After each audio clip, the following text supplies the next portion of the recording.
Hello everyone, welcome to Katharine's Creatures. This is a series where I get to talk a little bit about and touch base upon various mythological creatures, beast beings, and the like pulled from lore worldwide.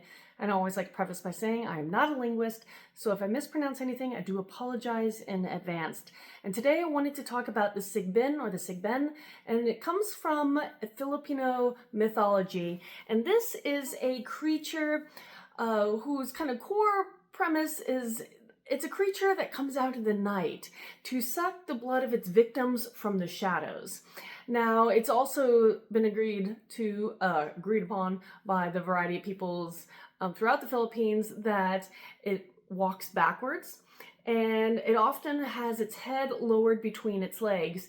Now, before I get into some of its capabilities beyond that, you have to understand that overall, most people think of it or view of the Sigbin as a hornless goat that has very, very long ears, which it has the capability to clap like hands, and a long, flexible tail that it can be used as a whip, and it also has a nauseating odor just inherently. But the Sigbin is also thought to have the ability to turn invisible at will, or essentially activate, which is kind of interesting, some kind of stealth ability, which allows it to overcome the fact that it does have this natural odor and that might allure its victims that it's coming. So it has these capabilities to try to, again, get a little closer to those which it hunts. And this ability pertains not only to humans, though predominantly them, but also some of the other wildlife in the native area.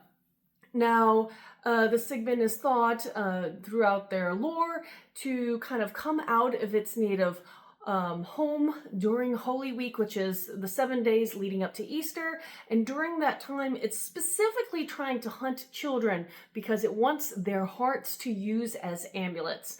And so that is a very terrifying thing. So be wary of where your children are during Holy Week if you are in the Philippines. And also there are certain families, human families, that are believed to have the ability to control these creatures. And if you have this kind of bloodline, you're known as the Sigbenan.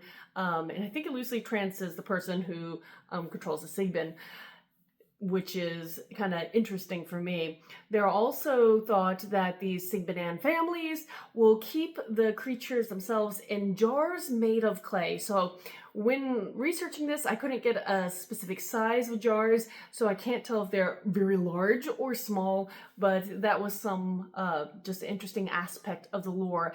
Not only that, there is a kind of almost an umbrella category of supernatural creatures that are kind of evil shapeshifters that come out of Filipino myth. They're called the Aswang, and it is also believed that these Aswang creatures, which some of them are a little more vampire or spirit-based entities, they can keep the Sigben as pets. So that also is a terrifying combination if you really think about that. Now, of course, as I say countless times, because there are variations within myth, you'll see kind of certain between descriptions or stories, there is a lot of variability.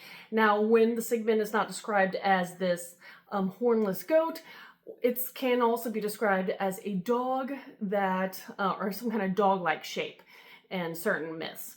Now, there are some theories of where this concept originated, and the people who are a little more in tune that it may have been a sighting of an animal that wasn't supposed to kind of be there natively, and this misunderstanding of what they were looking at.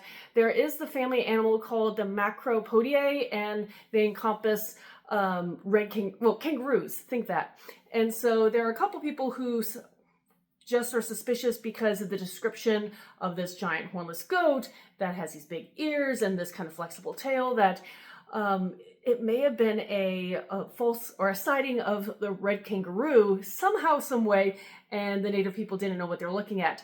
Though if you look at the geography, it would be very, very rare for a kangaroo to get up to the Philippines. So that is not necessarily proven or fully accepted across the board, but that is at least a couple people's theory.